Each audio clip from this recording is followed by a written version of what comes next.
সারা দেশের জ্বালানি তেলের অবৈধ মজুত রোধে ৩ থেকে ২৯ মার্চ পর্যন্ত ৩,১৬৮টি অভিযান চালিয়েছে সরকার।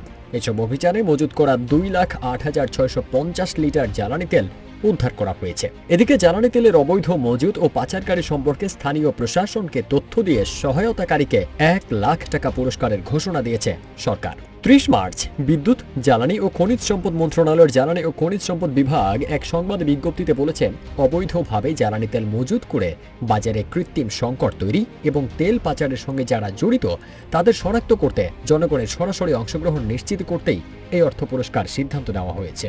জ্বালানি বিভাগের তথ্যানুযায়ী উদ্ধার হওয়া তেলের মধ্যে ১,৩৯,৯৬৫ লিটার ডিজেল, ২২,৫৩৯ লিটার অকটেন এবং ৪৬,১৪৬ লিটার পেট্রোল রয়েছে। অবৈধ মজুতকারীদের কাছ থেকে ৭৫,১৬,০০০ টাকা জরিমানা আদায় করা হয়েছে। ৩০ মার্চ এক সংবাদ সম্মেলনে এ তথ্য জানিয়েছেন জ্বালানি ও খনিজ সম্পদ বিভাগের মুখপাত্র যুগ্ম সচিব মনির হোসেন চৌধুরী।